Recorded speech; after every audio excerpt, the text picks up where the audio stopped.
I'm Scott Kahn, and this is the Orthodox Conundrum podcast.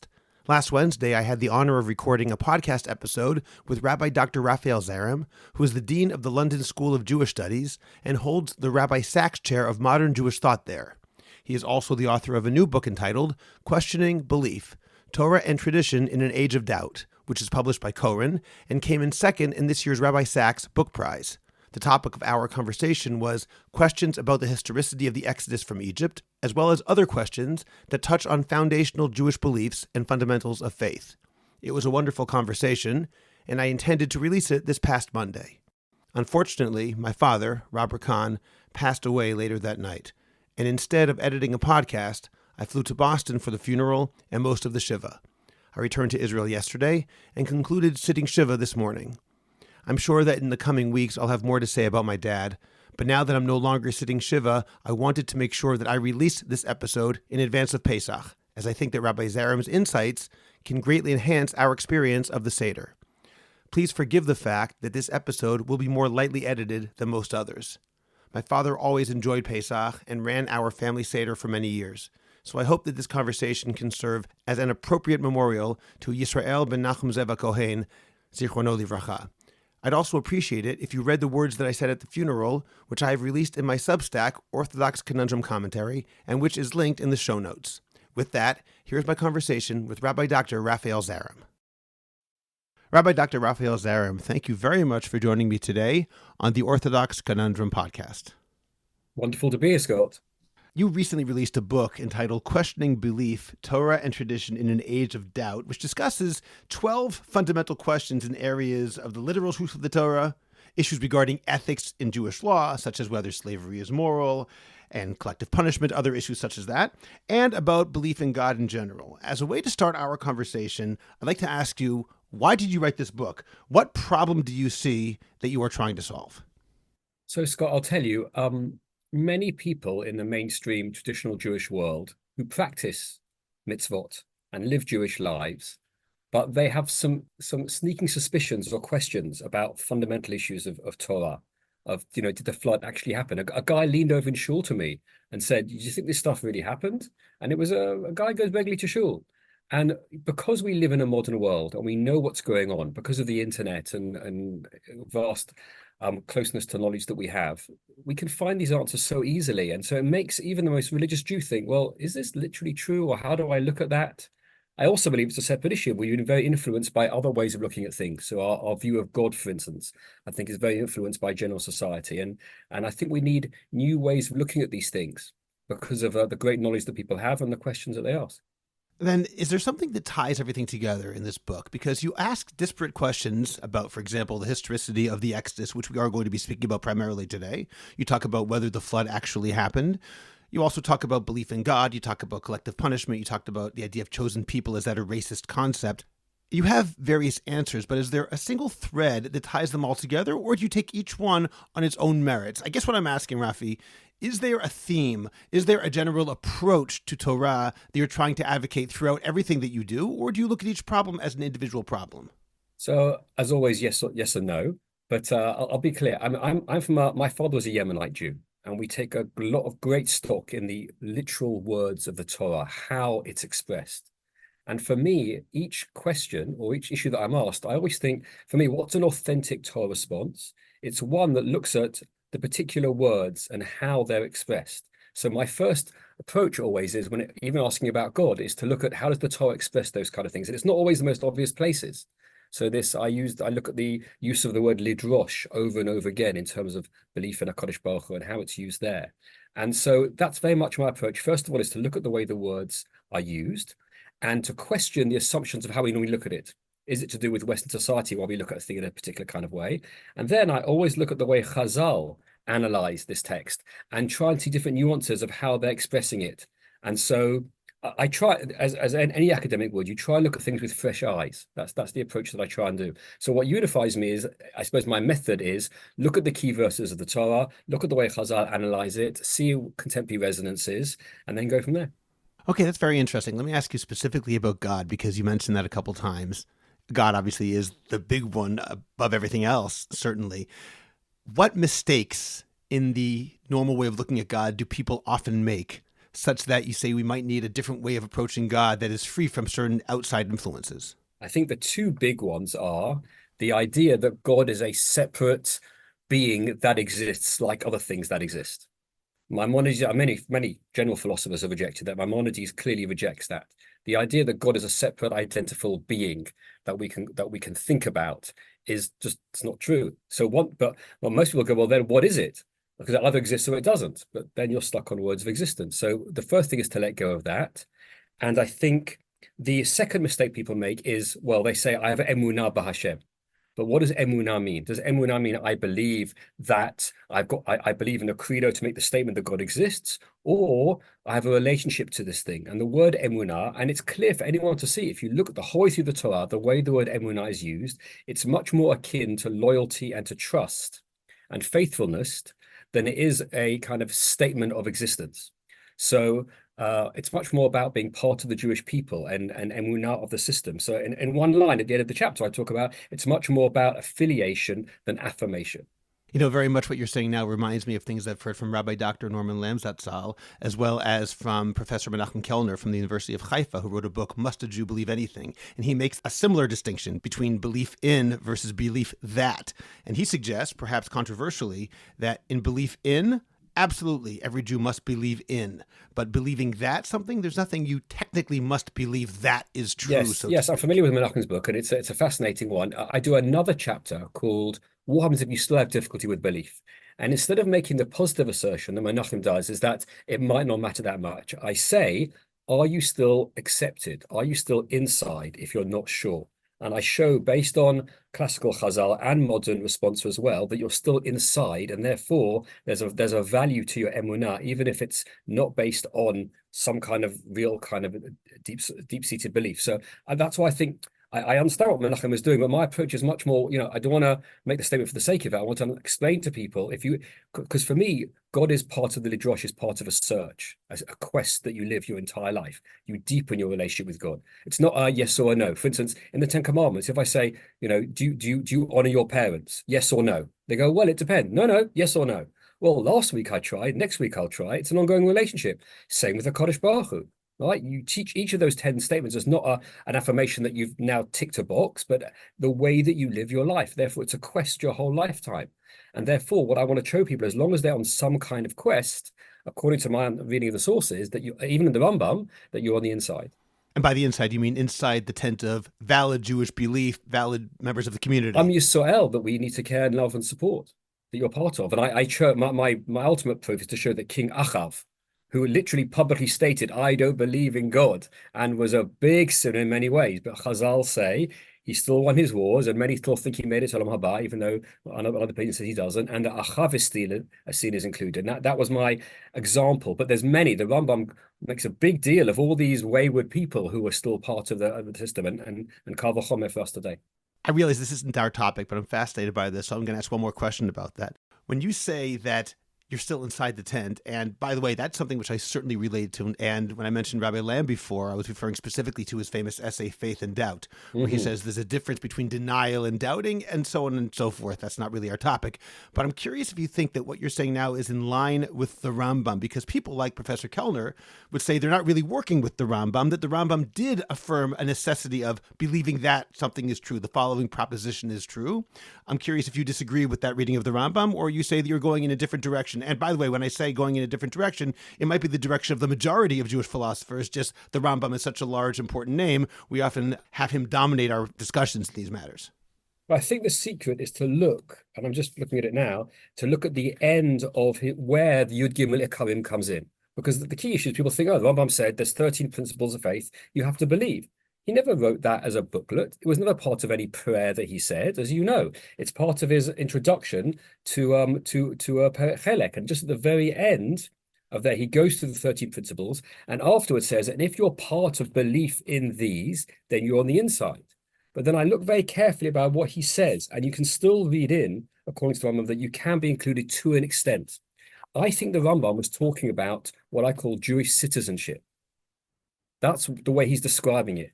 In other words, when you're a citizen of a country, you ascribe to certain principles, and that means you're part of the country. You have to go a very long way to not be a citizen anymore. And so I then talk about at the end of the chapter. So I do think even with the Rambam, you can say that as long as you ascribe to the principle of these things, even if you have difficulty with them, it's only if you literally, Scott, stand up and reject them and publicly say, I definitely don't want to believe in this. I've noticed that the Mishnah, which the Rambam is commenting on in Perek Chelek, Exactly. is ha'omer, somebody who says the following, and we could be medayik in that word. It's not somebody who thinks this, it's somebody who declares it. I also wonder at times, and this is not my own idea, but some of the ideas that the Rambam mentions in those 13 principles of faith, it seems he himself in other places didn't fully say them exactly in that way. Exactly. So it's a question, what was Rambam saying when he said you have to believe? Right? Is he saying it's a physical fact that you know, or these are legal statements, not historical or factual statements? And a legal statement is one you say, I subscribe to, I follow that. And even if there might be specifics that are slightly different, it's the same when the government, told people to take vaccinations. Maybe it's dangerous for American audience to say these things, but to take vaccinations and it will be healthy for you. In general, yes, of course, with so many people taking, there's going to be some people with side effects, but it was a legal principle in order for the majority to accept, which was the best way for society to survive. And in a similar way, the Rambam makes those statements. There's always exceptions. And by the way, in the Mind of Ruchim, towards the end, he talks about exceptions to situations. So even, you make a general statement. And by the way, if you want to be really accurate in the Rambam, if you read the Mishnah Torah, which I'm sure you have, every time he makes a statement, and then he goes, Bameh Davor Mamorim. What are we talking about? Which is always a limitation. So Maimonides' approach is to make a general statement, and then to go to the specifics and say, yes, but, yes, but. So you have to read the Rambam as a whole. People like to read the Rambam selectively, as you well know. Right? Either he was the Mishnah Torah man or he was the Moed Nevuchim. Until you see it's the same person, I don't think you've really understood the Rambam. I think you're absolutely right about that. Far from me to say, but my great teacher, Professor Marvin Fox, with whom I studied many years ago, that's certainly part of his understanding of the Rambam in his book, Interpreting Maimonides. Understanding the Rambam as a model for today requires understanding both the Rambam of the Mishnah Torah and the Maimonides of the Moreh Nevuchim. In any case, Rafi, let's get back into our larger topic. Before we get to the Exodus from Egypt particularly, which obviously is relevant now, in particular coming up with Pesach, I want to ask you one more question on these topics about fundamentals of faith and questions of belief. How do you avoid falling into apologetics? Because some people will say that if you already want to believe, or you already do believe but you have questions, then you can find ways to, you use the metaphor of ticking off the boxes. Oh, I can answer this question like this, and I can answer this question like this, and I can answer this problem like this. But somebody who already does not believe this, somebody who already stands outside in his own mind or her own mind, someone who says, I don't accept these fundamentals, I don't believe in Torah, I don't believe in God, whichever of the principles or whichever the ideas someone doesn't believe, is it the same thing to bring them back in? Meaning, are the ways that you're trying to answer questions for people who want to believe, is this giving them permission to accept certain propositions? Or is it a way of convincing people who already do not believe and say, you know what, it's actually more logical to believe them? It's a great question, and I thought a lot about this when I was writing the book. I mean, I talk in the introduction that I say that it is apologetics in the accurate sense of the term. Apologetics has gained a bad name, exactly the reason that you're saying, that people kind of give spurious, quick answers to convince people of their argument. But classically, in the Greeks, apologetics was a person who was passionate about a belief and wanted to give a reasonable, sensible defense of it. And I realized it's also therefore personal. It's their defense. So this is how I understand it. This is the approach that I've taken when I had these questions. I admit that I asked these questions myself. To try and avoid confirmation bias, I analyze the questions and go through the answers I don't quite like and try and negate what I'm arguing, because I don't want to be kind of overconfident. Some people have a kind of a triumphalist approach to these things. Well, obviously God exists. Let me tell you the proofs, and now you will know, and I know better than you. And I much more like to see myself as a kind of fellow traveler with our author and saying, here's what I've discovered. These arguments don't work for me. Well, I don't think the classical proofs of God exist work. But then I make the point that the disproofs of God that the new atheists argue also don't work. So we have to do a different approach. But I'm trying to always be an honest writer on this. And I was interviewed at Jewish Book Week by a very interesting woman, Dr. Devor Baum, who reads a lot of scripts and says she's very wary as a thoughtful Jew of people trying to convince her of things. And she feels that lots of books are written in what she calls bad faith. And she said, Rafi, when I read your book, I felt you were writing in good faith. You were honestly trying to express these issues and being aware of the limitations. And that was the approach that I took. And I write, actually, I don't think I'm going to convince you from 0 to 100 of something. I'm not trying to do that. I'm saying if you're intrigued by this issue, just intrigued even, or you want to believe it in some ways, here's a fellow traveler. Here's what I've discovered along the way. You might find these ideas helpful. They might be the one thing you hadn't thought of at all, which is an interesting approach, another way of looking at Torah that changes you. Or it just might be interesting to know. And I got this, I'm sure you discuss as well, just by knowing people like Rabbi Dr. Norman Lamb and Nachum Avinovich and Osoloveitchik. These are very smart people. These are very thoughtful people. And if they had thought about these issues and were still religious, and it was okay to ask, then it's okay to be religious and it's okay to ask. The permission of just personality could sometimes be very powerful. So not that I'm on the level of those people, but that mainstream Orthodox rabbis are comfortable to discuss these issues in an honest way and try and find ways to faith, opens and invites others to say, come on, let's go on the journey of faith. That's beautiful. Thank you. And in that vein, what you write about Yetziat Mitzrayim, about the exodus from Egypt, is a great example of that idea, that you are saying exactly what you really think. You're traveling along, admitting things that haven't made sense to you, as well as acknowledging that there are ways of understanding them. Here's how you summarize the dilemma regarding Yetziat Mitzrayim. I have been studying the Exodus for a long time. No matter how much I would like to, I know of no way to prove the veracity of the story as literally recounted in the Torah. An honest assessment of the information and facts precludes any scientific attempt to confirm its occurrence. Despite all this, the Exodus remains central to Jewish faith, of utmost importance to religious life, and essentially true, as will be explained. So, at the risk of giving people doubts they may not have had before, let me ask you, Rafi, what are some of the reasons that people might indeed doubt the Torah's account as it's presented, alongside or perhaps apart from the general wariness of accepting miracle stories? In terms of the history that we know about it from Egyptology, from archaeology, and other fields, what are some of the big problems with talking about the historicity of the Exodus? Well, there's a number, and I talk about them. It's very difficult to date it because the dating doesn't work. If you follow back from the way it describes that the Exodus happened a certain number of years, 480 or so years from the time of King Solomon, which the Tanakh talks about, then that puts you in a period where there are no Ramses pharaohs. The key issue, for instance, is that the earlier pharaohs had their main palaces in the south, not in the north. So by the time that we're there, they need to be in the north, and that doesn't work time. So even for those, well, can I ask you, why do they need to be in the north? What's the reason for that?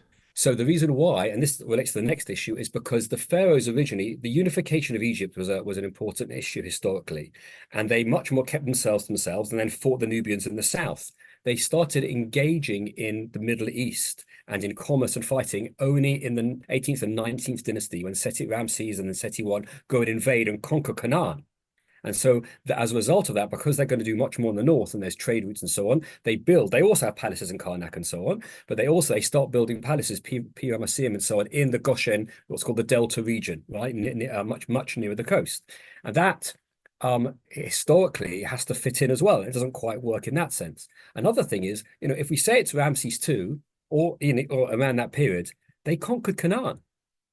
Right now, that helps explain why we didn't go Derech Eretz Pelishtim, because there were Egyptian outposts all the way along the coast. But it meant that 40 years later, when when Joshua invades the land of Israel, they wouldn't have just been facing 39 Canaanite kingdoms; they'd be facing the mighty power of Egypt again. So that makes it historically difficult as well. There's no mention of Moses in any of the stories. Now you might say, well, of course they're not going to mention that because he left. But Akhenaten, who was a king who they try and argue he was a monotheist, he wasn't really. He just kind of saw the sun as the pinnacle of the gods. But Akhenaten's temples were destroyed a lot. There was a big war against Akhenaten afterwards. But the archaeologists have found the fight between.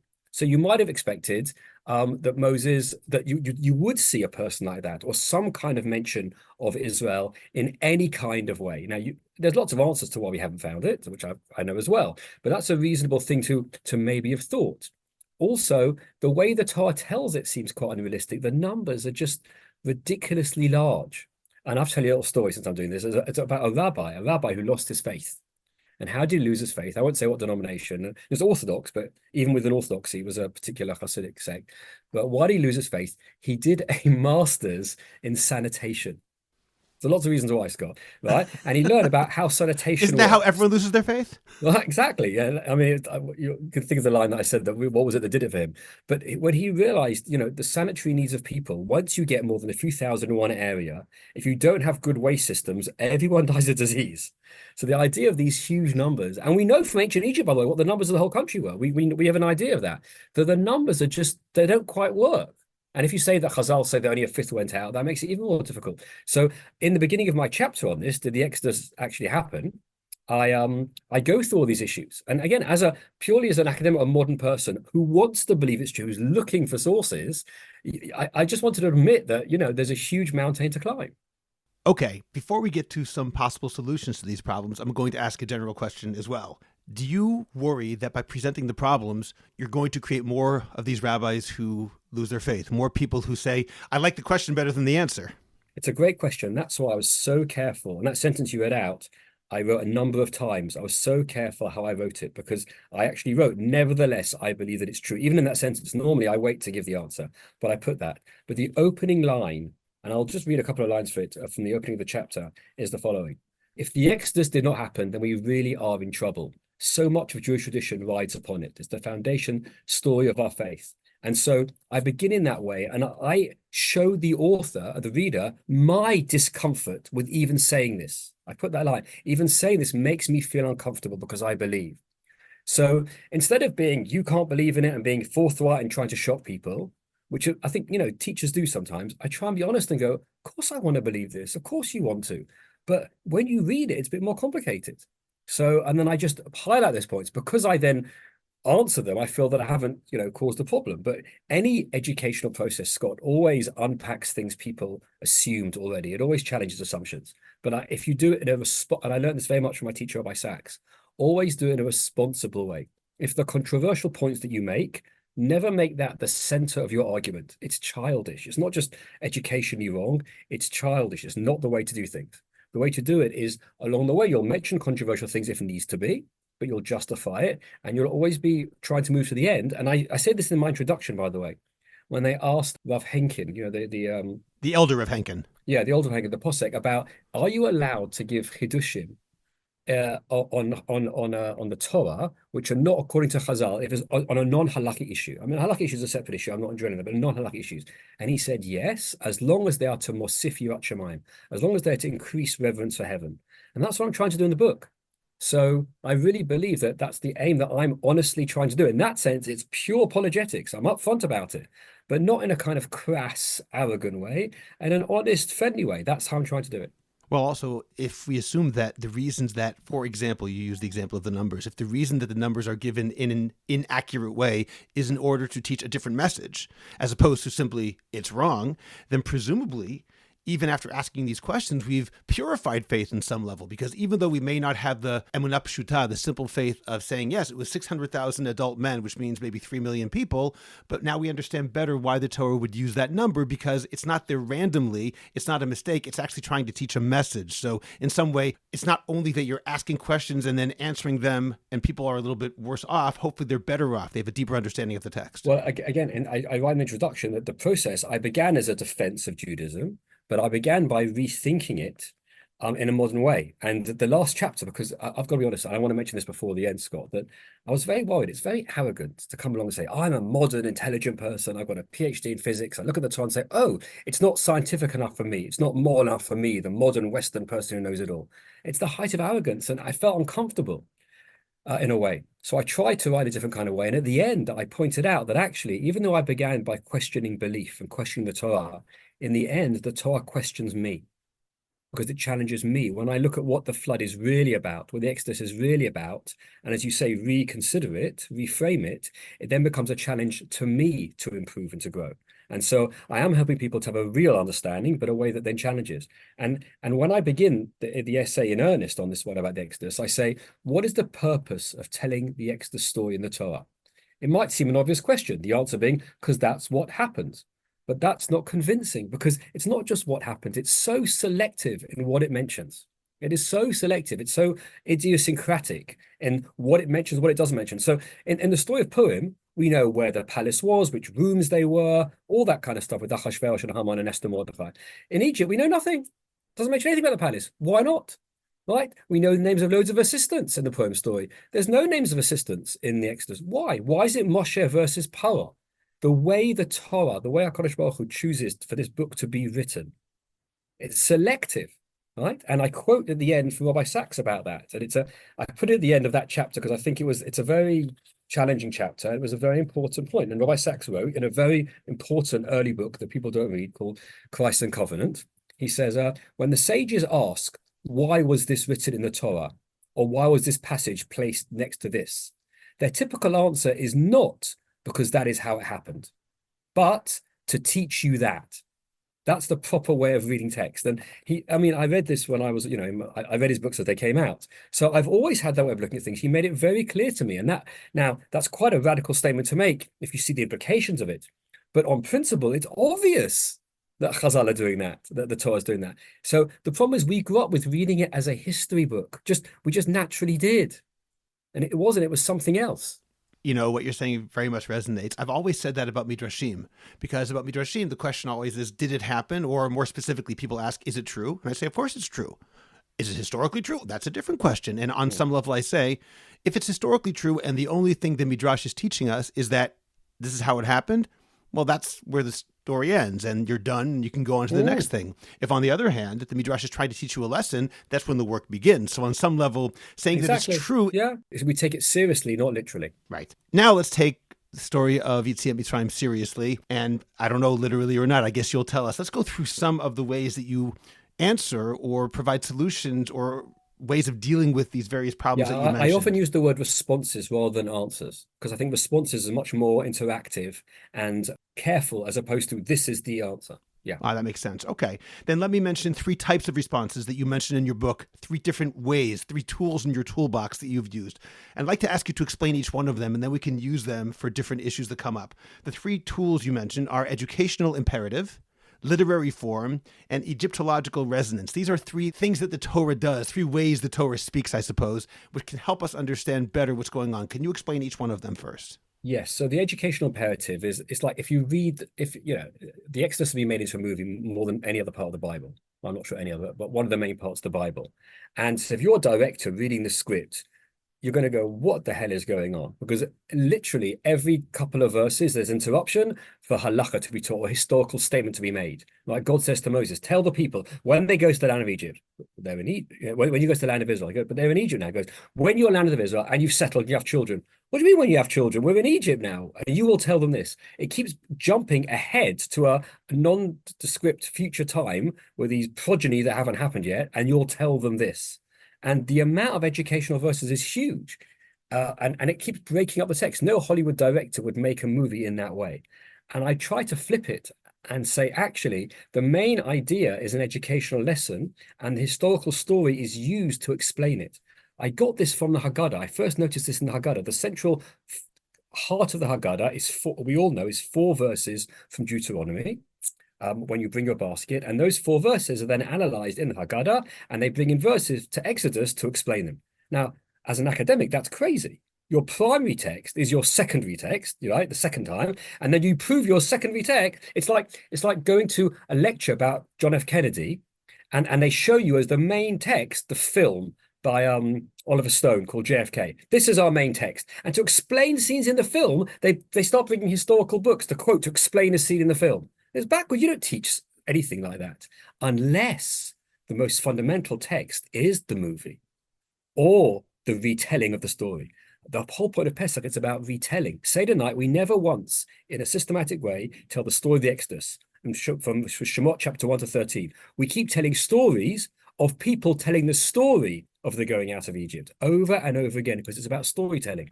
And when I realized that, the Torah itself does that. And therefore, the educational imperative is the primary function of the story, not its historicity. That's the first one. Before we move on to the next one, I'll just mention that I believe it's Rav Shagar who has said that the case of Yetziat Mitzrayim, the story is there for the sake of the story. In other words, the entire reason that we left is, so to speak, for the sake of being able to tell the story. It's very interesting. There you go. There we go. Same idea. Okay, now let's move on to that second idea, literary form. What do you mean by that? So that is how the Torah writes its story. So I talk about, for instance, did Paro speak in Hebrew? Well, clearly not.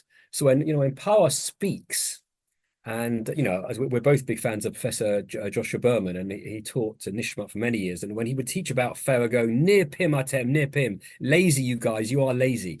Do we know that Pharaoh really said that? Were we in the room to say that? Or it's being done as a style to show what kind of character that he is?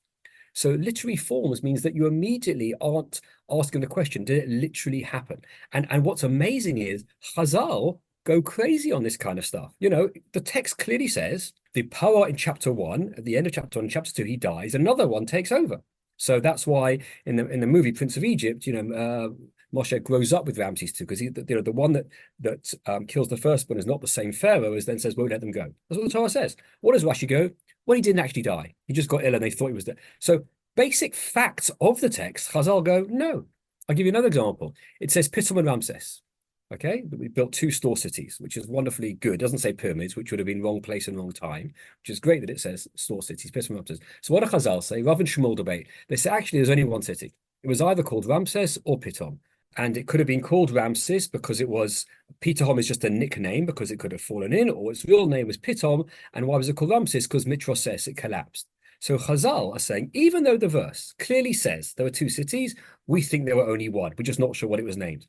The archaeologists have found both places, Pi Atum and Pi Ramses. They think they found both. So here's an example where the archaeologists are more fundamentalist about the text than Chazal. That's wild, but that makes you realize that the literary form is nothing to do with historical fact. It's about ways of telling a story. And I've always said for a very long time that people who are fundamentalists, so to speak, about the text, who demand a literal meaning and understanding of the text, for example, in the first parak of Bereshit, they're going against Chazal, because Rashi himself, if you look at him carefully, does not understand it in the classic literal sense that we mean literal. That's true. And one aspect which directly relates to that, which I'll add on, is I also talk about there's many versions of the Exodus. It's told in other times in Tanakh. There's different amounts of plagues, just like creation chapter 1. And we have it in Proverbs 8 and in Tehillim as well. And now you might say, well, yeah, there's the most accurate one. But I follow Chazal. Like I follow Tanakh, I follow Chazal. What do the rabbis do? They take it all as just as important. So they understand that each version has different resonances to it, because each one, in the context of Psalms, one particular point is being made. In the context of Exodus, another point is being made. So again, that's part of the literary form, even between different books of the Tanakh. Okay, let's move on to the third, Egyptological resonance. What do you mean by that? So this began for me when I started going to the British Museum. Actually, I was taken around by Baner Sullivan, a good rabbi friend of mine, a wonderful guy in the Old City, who showed me how many objects in the British Museum have relevance to Tanakh history, literal and indirect as well. And he really excited me about it. And because it's around, not far from me on the train, I've gone literally hundreds of times now. And I've been to exhibitions and seen amazing things that when you know not just the Torah, but Chazal really wake you up. Like a 2-meter high staff snake, long metal, and it's actually wavy, and it has the feeling of a serpent in itself. And it was an important part of what the Egyptians did. All the pharaohs, when you met them, had these serpents on their foreheads, which clearly relates to the Nachash or the Tanin that Moshe is dealing with. So the overlaps are huge. And when I started investigating it, I realized many archaeologists and rabbis have referred to some of this stuff. And it really helps you understand the imagery of what's going on in the Torah. It's responding to things. I talk about the Yad Chazakah as a response to Pharaoh, but I'll give you another example. There's a verse that says, Lo yechetz kelev l'shono, no dog howled. What a wild, weird verse to occur. The only other mention of a dog in the Torah is later on in Mishpatim, where Rashi says that was a reward, they get meat because of this one. Why does it mention a dog not howling? What's it got to do with anything? So interestingly, as we know, the god that guided people to the underworld, Osiris is the god of the underworld, but the guide was Anubis, who was a jackal-headed or jackal god, because jackals are nocturnal and scavenge and go near dead bodies. And the howling at night would scare the Egyptians and they'd stay in their beds. So the Israelites wouldn't have left at night because they'd be afraid of the god Anubis. But God, Vahem Shvatim, judged their gods, and the judgment was to silence them. So I noticed that myself as a direct connection, and I spoke to Josh Berman about it, and he said, there's even a midrash, Rafi, and there's a wonderful midrash about these, I don't know if you know about it, in Shemot Rabbah, of when Moshe tries to get Joseph's bones to get them, and Joseph was buried in some kind of palace, they say maybe like the Egyptians, and there were these golden dogs surrounding it, Mechashevim, which are magical, and when you went near them, they started barking, and Moshe managed to silence them by saying that pasuk. And Josh is right, that midrash is clearly aware of Anubis. So it's not just I'm suggesting there's Egyptological resonance. Chazal themselves, to an extent, were aware of it. They weren't aware of all of the things, but whatever they're aware of, they would notice and they would mention. And so these resonances really help you understand what's going on in the story and make you look at it in a very different kind of way. Very interesting. And that, of course, helps us understand things that may have been somewhat obscure before. I remember you talk about the word Ra. Paro says to Moshe at the beginning of Parsha Bo, he says, Ki Ra'a neged pneichem, because Ra is coming up against your faces. It sounds like it says evil, but Rashi himself points out that Ra is a star. And of course, Ra also is an Egyptian god. Right. Okay, so now we understand that these ideas can help us understand some ideas that otherwise might have been obscure. How do they answer some of the questions that you raised earlier about the numbers and various other historical questions? It's one thing to say they can give added resonance to certain psukim that were obscure. It's another thing to say they answer the questions that are bothering us because of historical questions. Yeah, so I ultimately argue that it's not a historical text. It wasn't meant to teach history what happened. It's trying to teach you a lesson of the power of God. And the miracles are the way that we do it, to show the radical change, political change that was made, that in the ancient world, where pharaohs or whatever kings, but obviously Egypt was one of the great empires, you could never escape these things. The power of hierarchy and kings dominated the entire region and the entire world. And the revolution of Torah is that those political structures could be upended and that every human being has a right to be free. And the Torah tells that story through miracles. Because I would even argue in that time, miracles were the most compelling thing that would convince people. Even a few hundred years ago, if you saw something miraculously happening, you'll say, I believe it. Today, Scott, some people still go, wow, miracle. Most teenagers, definitely in our community, will look at these things and go, how did they do it? That's the first thing they'll say. So miracles aren't the compelling argument anymore.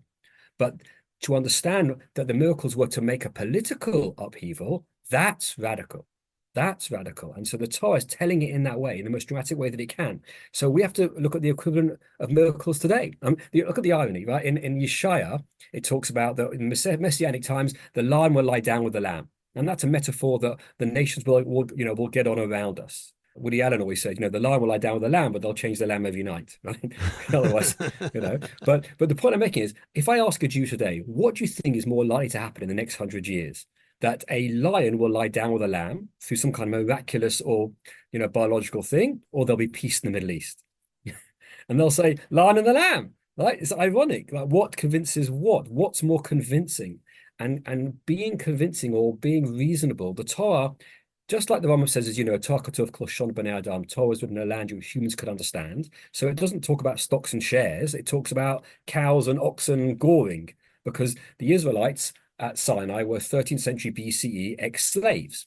In a similar way, as well as talking about, as I said, business in that way, it talks about belief in that way. And that's why it uses the language of miracles. Interesting. Let me ask you about a specific case. Maybe we can look at one or two of them. Paro hardening his heart, or God hardening Paro's heart. It changes from Paro hardening his own heart to God hardening his heart. You mention and describe it in the context of Egyptology, and you use the Book of the Dead. And I found that very fascinating. Could you go through that sugya a bit? Yes, a few people have done that. By the way, you are right. It does. But when it's always important to notice as well that I think in Beshalach, when Paro decides to chase after them after all, there's no God there hardening his heart. He hardens his own heart again at that After point. They've already left. Yeah. So there's three words that are used for hardening the Torah. Once it uses the word eksher, which is literally to harden, kasher. And many commentaries have said that's a response to avodah kasha, the difficult work that we had. But then most of the time, it uses two other words, vayechabed lev paro or vechezak, which means to seize or to weigh down. And it's very weird language. It's not used in other places in the Torah. So it seems specific to Egypt. So once you realize that, that's at that point when you look at Egyptological ideas to make sense of that. And so the example I look at, the Book of the Dead were basically scrolls that were buried with middle class or wealthy Egyptians in the New Kingdom. The older kingdom, they had pyramids, and the coffins in the Middle Kingdom. But in the New Kingdom, the period where we were there, roughly, 13th, 14th, or 12th century BCE, in that time, middle class Egyptians and higher would want to survive the underworld, survive and get into the afterlife, and they had to get through many challenges. and they would pay scribes to write all these spells in a scroll that accompany them in the afterlife, so they'd survive and go through. And they're all very different ones. And there was an exhibition in 2010 in the British Museum where they had like 60 of them all unraveled. It was amazing to watch them. And this scene, the weighing of the heart, is in nearly all of them, where the person comes along, and the most famous one, Hunnifer's Book of the Dead. And Hunnifer was I think the agriculture minister in Seti I, so Ramses II's fathers. It's the right place and right time. And it shows him being accompanied by Anubis, and he has to get through the weighing of his heart before he can get through to Osiris, who's the god of the underworld, and then make it to the afterlife. And there's a weighing scale there, and there's two sides. One side is a feather, which is clear from the hieroglyphics, means the god refers to Ma'at, which is the kind of Egyptian view of truth or balance. And the other side is a jar. And in the jar, the hieroglyphics say, is his heart. So even though when he's mummified, 4 internal organs are taken out into 4 jars, which, by the way, you know what they're known as? They're called the 4 sons, pause for effect, of Horus. Right? And in all these pictures, you see Osiris, and in front of him is the 4 sons of Horus, the 4 sons everywhere, 4, 4, 4, all over the place. I've never found an exact link, but it's fascinating. It's just, I can't prove anything from that, that's why I didn't put it in the book, but it is fascinating. But anyway, with this bit, Anubis takes them along, and they're weighing his heart. And if his heart is heavy and weighed down, then he doesn't get to meet Osiris, and he is devoured by this horrible monster that's sitting by it called Amit, and he dies a second time, as it were. But if he's not guilty, if he's not immoral, if he's a good person, then his heart is light as a feather, it's balanced, he can go through.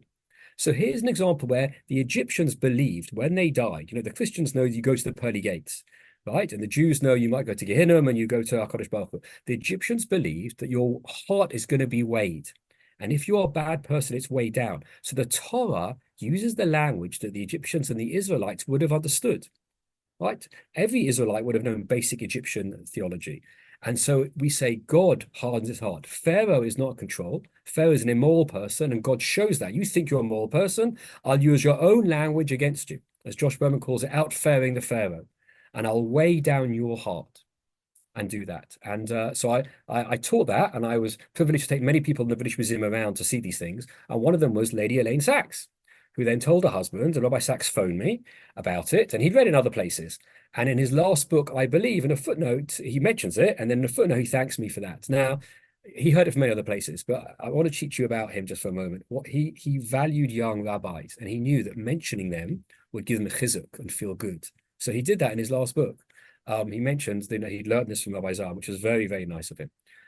So that's an example where the weighing of the heart makes sense. Now, other people have noticed as well, I think Alex Israel and other rabbis have talked about this. I add one more idea on it, which I mean, it's in other places, which is this Amit. Because this Amit, by the way, according to hieroglyphics, had the head of a crocodile, the body of a lion, and the tuchus of a hippopotamus, basically, right? And it's a weird kind of, and why? Because those are the 3 most dangerous animals in ancient Egypt, right? You could die by having your arm bitten off if you're a fisherman by hippopotamus or crocodile, and lions attacked as well. And so what interested me is the 4th plague, because the 4th plague is called Arov, which doesn't mean wild animals. And it doesn't mean a swarm. Well, it means a swarm, but it's not gnats necessarily. And all the Haggadahs you look at, they either have another kind of swarm, different to Kinim, some other kind of swarm, or wild animals. Why is it called Arov? Because all the commentaries say it was a mixture. It was a mixture of wild animals. But why is it not called Chayolot then? So I realized, why is it called Arov? Maybe it wasn't a mixture of animals. Maybe it was an animal that was a mixture. It was Amit come to life. Amit would have been the boogeyman of the ancient Egyptians. Tell your children at night, if you don't eat your greens, Amit will get you. And so what happened in the 4th plague? They looked out the window and it had come to life. Now, I've been teaching this, Scott, for about 20 years, or about 15 years, this idea. And then I don't know if you watch any of those Marvel TV movies or series. They did one called Moon Knight on Disney last year, which is about a Jewish guy who gets taken over by some kind of Egyptian god and becomes this hero, Moon Knight. And in the first episode, he's in the British Museum. It's not really, because I know the room. And the Amit on the wall comes to life and starts chasing him. And I'm sitting on my sofa watching this going, I said that 10 years ago, like the idea of Amit coming to life. So I actually saw it in front of my eyes. But again, it could be suggestive, but these plagues are against, and by the way, it says in the Torah over and over again, I'm attacking their gods. So you have to know what their gods were. And the final pasuk that proves this is, it says in chapter 18 of Vayikra, Yetziat Mitzrayim lo yasu, you mustn't do like the Egyptians. Well, what did the Egyptians do? If I don't know, then I can't keep that pasuk. For me, it's almost a mitzvah to visit the British Museum because now I can understand what the Torah was talking about. That's a really fascinating example, but let me ask you on that as long as we're talking about it. I realize it's sort of a side point, but wouldn't that be a reason for the Egyptians to believe that Amit is real? Meaning, if Amit is attacking them, their boogeyman is real. How is that going to be making judgment on Egypt's gods? It's actually bringing them to life. By the way, it's the same point about Yad Chazakah, right? If God has a mighty hand, where the Pharaoh had a mighty hand, right? Or any of these kind of issues, that implies that there's kind of true, or the weighing of the heart, that implies that the afterlife is real and your heart does get weighed. When you fight, you have to understand your enemy. You've got no choice, and you have to follow like they do. We're all so sad about what's going on in Israel at the moment and fighting for our people and the hostages being returned and everything. And the fact that we have to fight our soldiers door to door because the enemy hides themselves. And as a result, there's all these innocents that are being killed that, of course, we're sad about, but we have to fight and bring hostages home. So we have no choice. You have to fight in their way. It doesn't legitimize what they're doing, but you have no choice sometimes. So HaKadosh Baruch Hu gets down into the Egyptian gods and fights them, even though they're not real, even though they're not real. It's almost like what you're saying now reminds me of the pasuk in what we call Halal Gadol, Hodu Lashem Kitov, the Parak of Tehillim, Kuf Lamed Vav 136, where it says, L'makei Mitzrayim bivchoreihem, to smite Egypt with their firstborn, which, according to the simple understanding, means the firstborn were smitten. But it also is understood by Chazal to mean the firstborn rebelled against Egypt. It's almost the same thing. Their own gods are, so to speak, rebelling against their people who are supposed to be protecting. It sounds to me it has a resonance to that same idea. Yes. But the whole idea of recognizing gods seems a bit weird until you realize every time we open the ark, and I tell people this, they always get surprised, we recognize other gods. Ein kamocha ba Elohim, not Elokim. And which means there's no one like you amongst the gods. And no Siddur I've seen, Art Scroll, Koran, or any other, has had the guts to translate it as there's no one like you amongst the gods. They say no one like you amongst the powers. But that now, Elohim, fair enough, is powers, but Elohim is gods. They translate it everywhere else to mean that. But there's a feeling of the translator that, I can't say there's no one like amongst the gods. It seems not modern to do that. But the reason I bring that up is to highlight that the Gemara says the gods aren't real, but we call them gods because that's what they call them, and we have to deal in their game. So I really believe that deep down, I'm trying to follow the way Chazal looked at these things, Scott. Okay, then let me ask one more question about this on the same topic, because I realize we're not going to go through every single question, but because we mentioned it, the sanitation issue and the rabbi who lost his faith because the numbers didn't make sense. Could you just explain quickly why the Torah would use numbers that are simply not accurate? If 600,000 men, meaning 2 or 3 million people, could not be true according to what we know, then why does the Torah use that term? So Kasuta has written about this and others, but there's a wonderful paper about this, which I'll send you if you want. It talks about how many kings in all of English history reigned for 40 years, and the answer is 1. Whereas in Tanakh, there's about 15 or 20 of them. Or how many times in the story does it say, and in 3 days later? It was exactly 3 days, the Akedah and so on. When I took kids on Israel tour around Israel, and the kids said, "Are we nearly there? Are we nearly there yet?" And I always said, half an hour. No matter what, I always said half an hour. There's certain numbers and phrases, numbers in the ancient world or the ancient kind of writing, this is again a literary form, aren't literal. As has been pointed out by Shamash and others, I think there's no number, in all the numbers in Bamidbar and Pinchas, the census, wrote twice, the number 8 is missing. You ever noticed that? I have not noticed that. It's like, why not? Why no 8? What are the chances in 12 numbers times 2 that there wasn't an 8 on the 10s or the 50s or the 100s? So the numbers have meaning, and this is not wild. If you go to Greek thought, the numbers, the magic numbers, all had symbols. We have gematria, for heaven's sakes, even today. So numbers meant something. They never just meant a number. That's the approach of history again, which is not a historical document. We also know from cuneiform texts and hieroglyphic texts that many are writers, not exaggerated, because exaggerate implies it's just bigger, but they chose a number that had significance. And so 600,000 became this general large number. So, for example, the use of the number 400, there are 3 stories in Bereshit that use the number 400. God tells Avraham that will be enslaved for 400 years. Later, when Avraham buries his wife and he has to buy it from Ephron, it's a 400 shekel. And then later on, when Esav comes back to meet Jacob again and he's nervous, he comes with 400 men. Now, it's completely historically possible that each time it really was 400. Just was a coincidence. But really, more likely is 400 means a really big number. And you know, in the Gemara, when Rav Preda is praised for willing to teach a student over and over again, how many times? 400 times. What are the chances it just happened to be 400? Maybe 400 is the way they would say is the really big number, which is interesting, by the way, because in terms of gematria, tough is 400. It's the big number. It's the one at the end. So in Chazal, maybe, or in the Torah, numbers are always more symbolic than literal. And then, so when you see a number, don't ask, is that number historically possible? But what does that number imply? And Chazal do this, by the way, a lot of times with numbers. They tell you it was 3 because of this, it was 2 because of this. So it's the approach of Chazal. Chazal's approach is normally, what do I learn from this? Not, let me prove that this was the case. When exactly, Rafi, then, as long as you're mentioning Chazal, when exactly do you feel comfortable saying something which was not mentioned in Chazal? You mentioned earlier, Rav Henkin said that it's okay. Do you have any restrictions yourself? Is there any place where you say, well, I can't say that because Chazal go in a very different direction? Is it only in halachic matters that you'll say that I must follow Chazal? In other areas, you're completely free to do so? Or do you have other times that you say, Chazal said this, so therefore I'm going to go with it? Well, look, we're little people standing on the shoulders of giants. What I learned from Chazal was a derech. It was a derech. It doesn't mean that everything they say is literally true. Their knowledge of science, they admit, was based on what they knew around them, so it could have changed. So their interpretations, when it comes to halacha, are authoritative because we need a community, we need a system in which we live. But on other subjects, did they think, and this is the deeper issue, did they think they were telling us a truth? Or did they think they were teaching us a lesson? And if they thought they were teaching us a lesson, then would they want us to evolve their lesson for now or just quote them? So I think I'm being more faithful to Chazal by taking their project forward than just by parroting what they said. I could be wrong, but I believe that's a more honest thing to do, to take their derech rather than their literal words. And you can't know that, but if Chazal came back, what would they say? I don't know, but I think they'd want us to be religious and follow these, and I have a deep sense of emunah, but they'd want us to think. I believe. I could be wrong. I don't know, but I believe that. So that's the. I'm unpacking your question, but I think that's the real truth.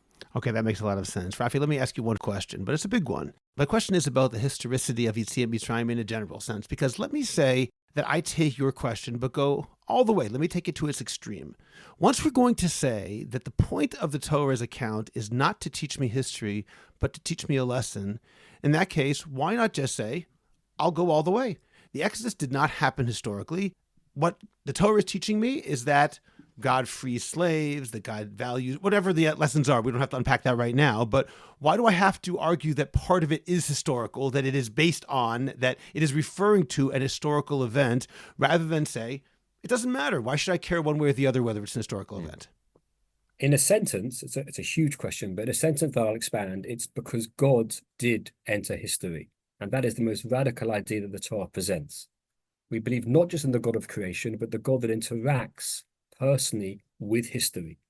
Exactly what that means and how we understand it is an infinity of complexity to understand, but that's the starting point. And that's why when I begin my response, the first thing I do is quote from a secular Jew, Ben Gurion, who said he believed that it was based on a kernel of truth. And then I show that when there was a big conference in San Diego with a whole bunch of Egyptologists, on average, they believe something happened because a moment in history changed the world.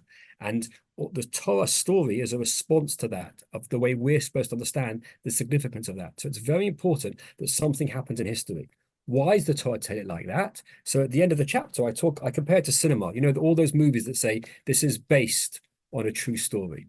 Now, if lots of it is made up in that movie, why do they say that? Why does it matter, Scott, to say this is based on a true story? Because then when you're watching, you're thinking, there's a kernel of truth to this that gives more power to the story. It's not just a fictional account. It's based on something that's true.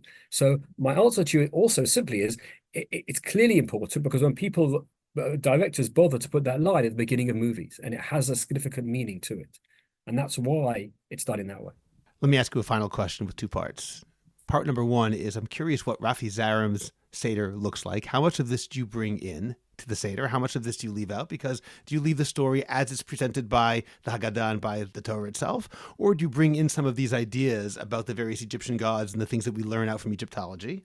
And along with that, What would you say is the single most important lesson from everything that we learned about Yetziat Mitzrayim? I don't mean historically, I mean from the Torah's presentation of it. What is the number one most important thing that God is trying to teach us through the story of Yetziat Mitzrayim about the Exodus from Egypt that we're supposed to tell our children?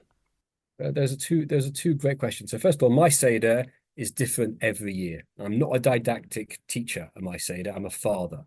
And all these books are around, and some years I have pictures of Egyptian gods, and some years we have place names and hieroglyphics, and sometimes I use this stuff and other times I don't. Depends. It's different every year, and I'm playful with it, and there's different Haggadahs lying around.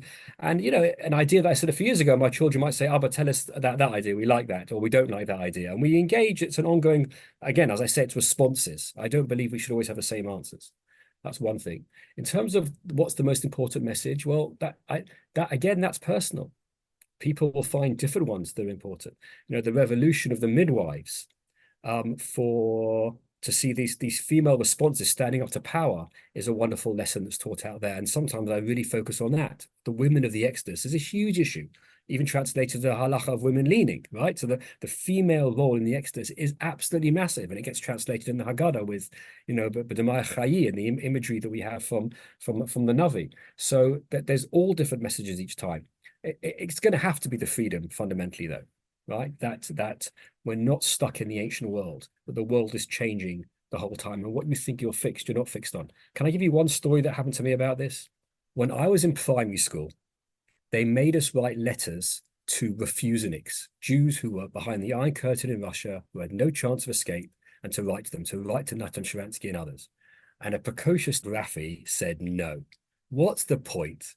I'd read about it a little bit. They're stuck behind there. Nothing's going to change. What difference does my stupid letter make? A year later, Natan Sharansky was released. He came to London. He spoke at the Albert Hall. 3 schools were chosen, primary schools, elementary schools, children to sing behind in choirs. I was one of them. I stood behind this man less than a year later, and I tried to understand what was going on in my head. Things that I was convinced, Scott, were fixed, that could never change. And then Sharansky did the kicker. He said, I didn't arrive today.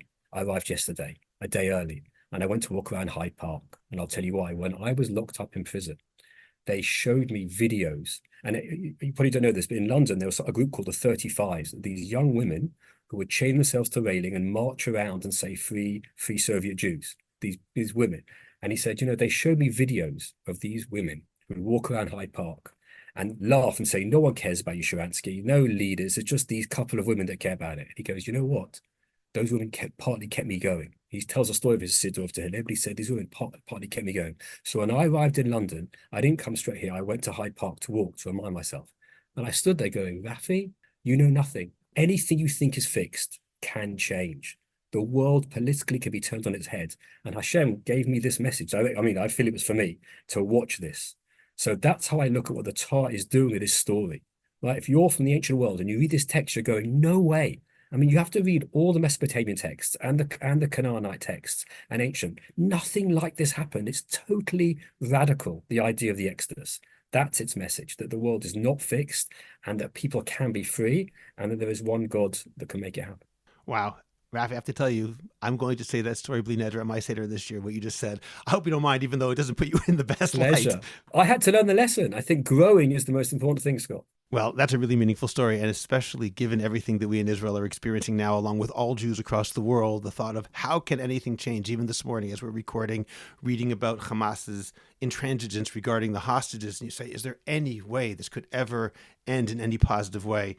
It's a good reminder that Yeshuat Hashem Keharif Ayin, the salvation of God, happens in the blink of an eye.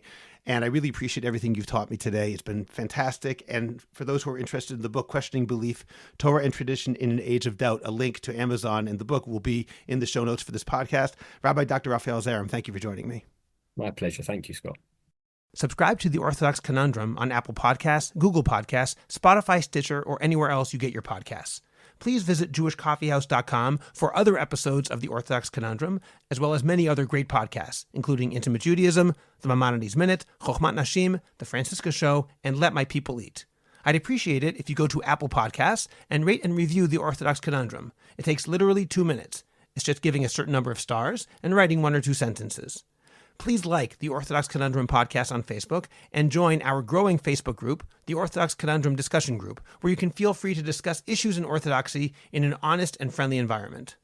I hope you'll become a Jewish Coffee House patron on Patreon. Just click on the link in the description of this podcast, and you can get bonus episodes, Jewish Coffee House merch, and more. You'll get special episodes on all sorts of topics that are only available to subscribers, and you'll be helping Jewish Coffee House spread our message of a welcoming, intellectually engaged, and honest Orthodoxy. Just join Patreon. It's only a couple of dollars a month, and you can stop anytime, so join today. Finally, do you have a message that needs to get out? Do you want to promote your business, your organization, or your cause? The best way is by producing a podcast, and Jewish Coffee House can make it happen. I have experience producing hundreds of podcasts, both for myself and for satisfied clients. Whether you want to learn everything you need in one day, or relax and record and let me do the heavy lifting, Jewish Coffee House Productions will work with you to make it happen and make it even better than you imagined. Let me help you today. Write to me at scott@jewishcoffeehouse.com or go to jewishcoffeehouse.com, click on Productions, and sign up for a free consultation. Make your voice heard, promote your cause, sell your product, and engage an audience now. I'm Scott Kahn. This has been the Orthodox Conundrum on jewishcoffeehouse.com.